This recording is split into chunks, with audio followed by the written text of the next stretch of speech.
எனக்கு மட்டும் தான் அப்படி இருக்கா? இல்ல உங்களுக்கும் அப்படி இருக்கா? அப்படின்றத வந்துட்டு மறக்காம ஷேர் பண்ணுங்க. அதுக்காக தான் நான் மெயினாவே இந்த வீடியோ நான் ஷேர் பண்ணியிருக்கேன். அப்படி என்ன பார்க்க போறோம்னு பார்த்தீங்கன்னா, டீ பத்தி தான் வந்துட்டு ஒரு டவுட் நான் வந்துட்டு கிளியர் பண்ணிக்க போறேன். நான் இன்னைக்கு வந்துட்டு ஒரு கடையில போய் டீ வாங்குனேன். அதுவும் பார்சல் டீ வாங்கிட்டு வந்துட்டு கூடவே தொட்டு சாப்பிட்றதுக்கு உப்பு பிஸ்கட்டும் வாங்கியிருந்தேன்.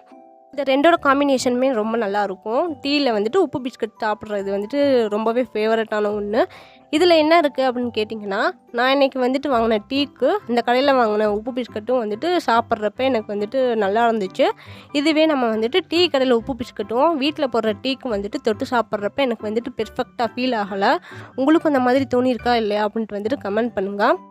இல்லை நமக்கு தான் அப்படி தோணுதா அப்படின்றது தெரியல. இது வந்துட்டு எனக்கு ரொம்ப நாள் டவுட் இருக்குது.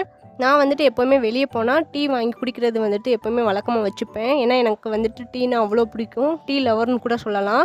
நான் நிறைய டைம் வந்துட்டு ட்ரை பண்ணியிருக்கேன். வெளியே வாங்கிட்டு வர உப்பு பிஸ்கட்டும் நம்ம வீட்டில் போடுற டீக்கும் வந்துட்டு எனக்கு சூட் ஆகாத மாதிரி தான் இருக்கும். நீங்கள் வந்துட்டு டீ லவர் யாராச்சும் இந்த வீடியோ பார்த்தீங்க அப்படின்னா உங்களுக்கும் அந்த மாதிரி தான் இருந்துச்சுன்னா மறக்காமல் ஷேர் பண்ணுங்கள், நானும் தெரிஞ்சுக்கிறேன். அது மட்டும் இல்லாமல் கரும்பு ஜூஸ் வாங்குறப்ப எனக்கு அப்படி தான் இருக்கும். கரும்பு ஜூஸ் வாங்கி அந்த இடத்துலயே குடிச்சிட்டு வர்றது தான் திருப்தியாக இருக்கும். இதுவே நம்ம பார்சல் வாங்கிட்டு வந்து வீட்டில் குடிச்சா எனக்கு பிடிக்கவே பிடிக்காது. உங்களுக்கும் அந்த மாதிரி ஃபீலிங்ஸ் இருந்துச்சுன்னா மறக்காமல் என் கூட ஷேர் பண்ணுங்கள். இந்த வீடியோ நான் எடுத்துகிட்டு இருக்கப்போ எங்கள் பூனை என்னை எவ்வளோ வினோதமாக பார்க்குறான்னு பாருங்கள்.